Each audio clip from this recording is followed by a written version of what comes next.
L'armée. L'armée qui aura un problème avec l'homosexualité. Tiens, rappelle-toi, Village People avec In the Navy.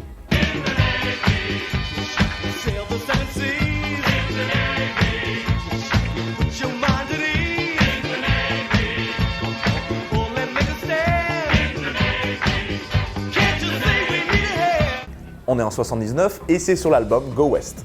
C'est leur dernier single à entrer dans le top 10 des charts américains. Ce que les gens savent moins, c'est que le groupe a été monté par 2 producteurs français.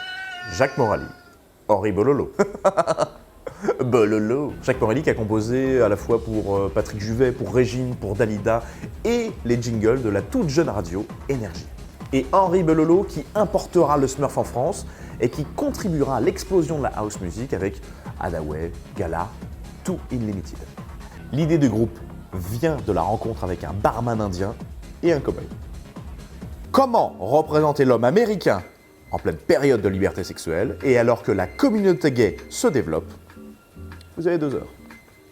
Mais oui, mais c'est bien sûr, on a à caler dans le gros cliché des magots, les gars. Hein? Le nom du groupe, il s'inspire du quartier new-yorkais Greenwich Village. C'est parce que les New-Yorkais appellent ce quartier The Village et il contient une grosse communauté gay. Les gens du village, les gens du village.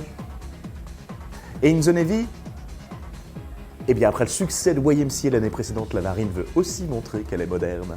Elle contacte donc le groupe pour organiser une campagne pour recruter. Viens sur mon bateau.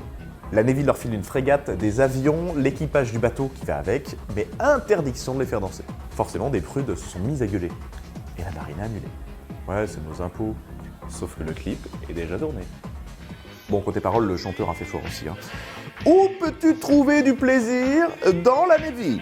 Signe pour la grande bande et assieds-toi dans une super position. N'attends pas pour entrer rapidement dans l'office de recrutement. Enfin bref, bon, on dirait du Omar et Fred, quoi. Scandale, forcément, qui participe à la notoriété de la chanson. Alors nous, de nos jours, on appelle ça un buzz. Propos de sexualité, 2 petites choses à noter quand même. La première, c'est que le cow-boy aurait, paraît-il, vécu une soirée mémorable avec Tom Cruise. Soirée inracontable sous peine de poursuite. Ah oui, vous êtes tous les avocats de Monsieur Cruise. Ensuite, et malgré les clichés, aucun de ceux qui ont joué le rôle du policier n'était gay. Aucun. Quoi? L'Indien?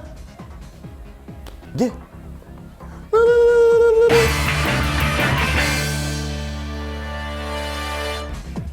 Parce que moi qui suis cow-boy, je suis à cheval mais pas que sur les principes. Dirais d'aller manger un petit picotin à d'avoine. Bon, je reviens, je vais à la selle. Village People, In the Navy. Dites-moi, ça a bien changé ce village, non? Tous ces gens-là.